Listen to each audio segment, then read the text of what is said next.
नमस्कार, मैं मिथिलेश सैनी हिंदी सागर में आपका स्वागत करती हूँ। पिछली वीडियो में हमने राम लक्ष्मण परशुराम संवाद का अध्ययन किया था, व्याख्या उसकी समझी थी। इस वीडियो में मैं आपको इसके प्रश्न उत्तर करवाने जा रही हूँ। तो आइए करते हैं। पहला प्रश्न है, परशुराम जी के क्रोध करने पर लक्ष्मण ने धनुष के टूट जाने के लिए कौन कौन से तर्क दिए।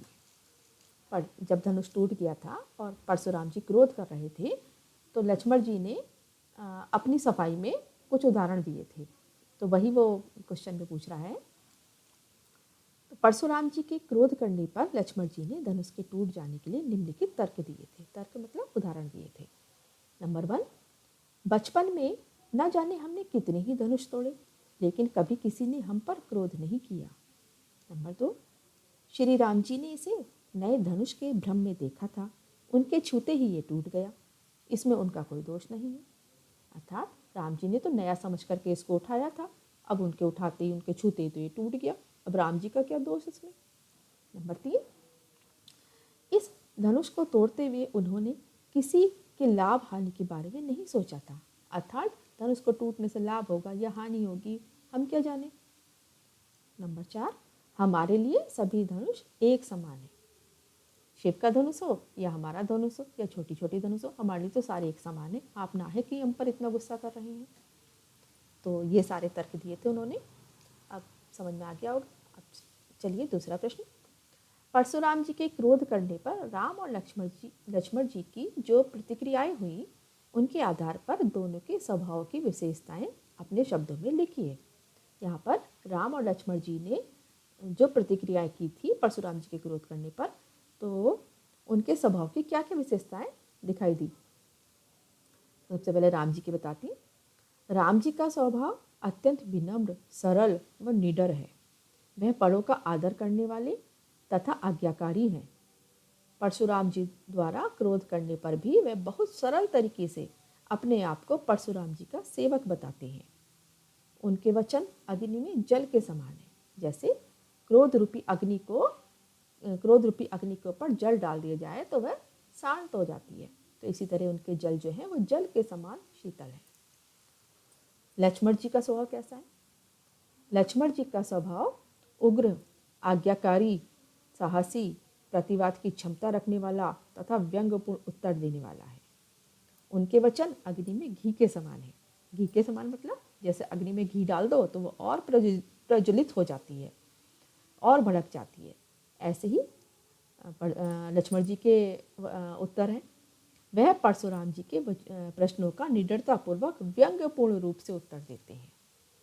यानी कि वो बात बात पर परशुराम जी को निरुत्तर भी कर देते हैं, ऐसा व्यंग सामने लाते हैं।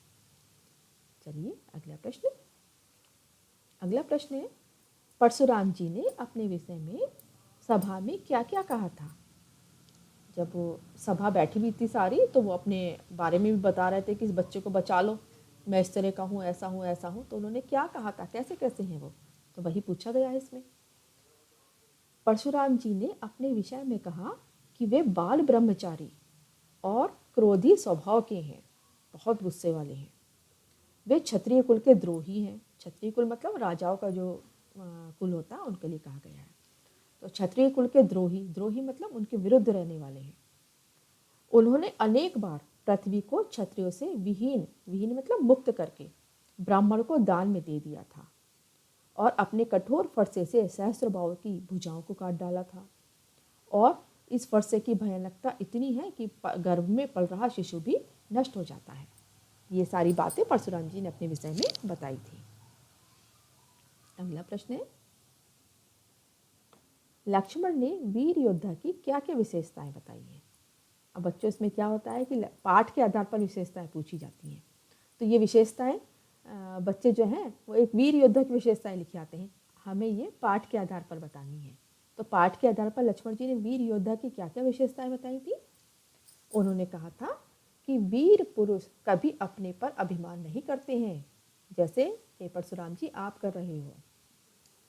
दूसरी क्या बताई थी कि शूरवीर युद्ध क्षेत्र में अपनी वीरता का प्रदर्शन करते हैं, शत्रु को सामने देखकर अपनी वीरता की डींगे नहीं मारते, यानी कि अपने प्रताप का बखान नहीं करते हैं। तीसरी थी, वीर पुरुष किसी के ललकारने पर पीछे नहीं हटते हैं, वरन निडरतापूर्वक उनका सामना करते हैं। चौथी, वीर पुरुष देवता, दीनहीन, ब्राह्मण, गाय व स्त्री पर अपनी वीरता नहीं दिखाते हैं, उनको ये आदरणीय मानते हैं। और वह धैर्यवान व क्रोध रहित होते हैं, वे गलत शब्दों का प्रयोग नहीं करते हैं। तो ये सारी बातें लक्ष्मण जी ने एक वीर पुरुष की बताई। अगला प्रश्न है, ये इम्पोर्टेंट भी है, साहस और शक्ति के साथ विनम्रता हो तो बेहतर है, इस कथन पर अपने विचार लिखिए। साहस और शक्ति के साथ विनम्रता का होना बेहतर भी है और आवश्यक भी है। साहस और शक्ति के साथ अगर विनम्रता न हो तो व्यक्ति अभिमानी व उद्दंड बन जाता है। साहस और शक्ति व्यक्ति को श्रेष्ठ बनाते हैं, परंतु विनम्रता यदि इन गुणों के साथ आकर मिल जाती है, साहस और शक्ति के साथ आकर मिल जाती है, तो वह व्यक्ति को श्रेष्ठ से श्रेष्ठतम बना देती है। विनम्रता व्यक्ति को सदाचार में मधुर बना देती है। विनम्र व्यक्ति किसी भी स्थिति को सरलतापूर्वक संभाले रख सकता है। परशुराम जी में साहस व शक्ति है, लेकिन राम जी में साहस शक्ति के साथ साथ विनम्रता भी है। इसलिए उनकी विनम्रता के आगे परशुराम जी के अहंकार को भी नतमस्तक होना पड़ता है, अर्थात झुकना पड़ता है। इसलिए अर्थात हमारे अंदर विनम्रता होना बहुत ज़रूरी है। विनम्रता के आधार पर हम किसी भी समस्या का बहुत आराम से हल निकाल सकते हैं, उस समस्या को आराम से सुलझा सकते हैं। तो इसलिए कहा गया है कि साहस और शक्ति के साथ में विनम्रता का होना बहुत ज़रूरी है। समझ में आ गया होगा। अब अगला प्रश्न, पाठ के आधार पर तुलसी की भाषा सौंदर्य पर कुछ पंक्तियाँ लिखिए। तुलसीदास जी का भाषा सौंदर्य कैसा है? तो सुनिए, तुलसीदास जी के भाषा सौंदर्य की विशेषताएं निम्नलिखित हैं, अर्थात नीचे लिखी गई हैं। नंबर 1, तुलसीदास जी प्रसिद्ध रस सिद्ध कवि थे। नंबर 2, उनकी काव्य भाषा बहुत ही सरस है। सरस मतलब बहुत रस घोलने वाली, कानों में रस घोलने वाली है। नंबर 3, तुलसीदास जी ने इसमें दोहा, चौपाई व छंदों का बहुत ही सुंदर प्रयोग किया है। नंबर 4, उन्होंने मुहावरों जैसे हरा ही हरा सूझना, फूंक से पहाड़ उड़ाना आदि का सटीक प्रयोग किया है। नंबर 5, उपमा, रूपक, उत्प्रेक्षा व अनुप्रास जैसे अलंकारों का भी के प्रयोग से भाषा के सौंदर्य में वृद्धि हुई है। नंबर 6, तुलसीदास जी की भाषा कोमल व मन को मोह लेने वाली है। अगला प्रश्न है, इस पूरे प्रसंग में व्यंग्य का अनूठा सौंदर्य है। व्यंग्य मतलब जो उल्हाने दिए गए हैं, जो व्यंग्यपूर्ण बातें की गई हैं, उदाहरण के साथ साथ स्पष्ट कीजिए।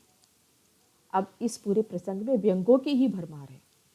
लक्ष्मण जी परशुराम जी के क्रोध भरे वचनों को सुनकर उन पर अनेक प्रकार के व्यंग करते हैं। जैसे लक्ष्मण जी ने शिव जी के धनुष की तुलना छोटे छोटे धनुष से की है, एक तो यही व्यंग है। दूसरा है कि वे परशुराम जी के एक एक वचन को करोड़ों व्रज के समान बताते हैं। फिर है, अपने आप को पहाड़ के समान बताते हैं और परशुराम जी पर फूंक से पहाड़ को उड़ाने का व्यंग करते हैं।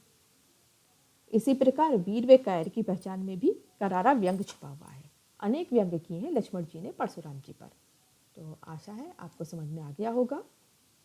अगर आपको मेरा यह वीडियो पसंद आया है तो प्लीज़ आप शेयर करिए, कमेंट्स कीजिए और सब्सक्राइब कीजिए। धन्यवाद। जय हिंद। खुश रहिए।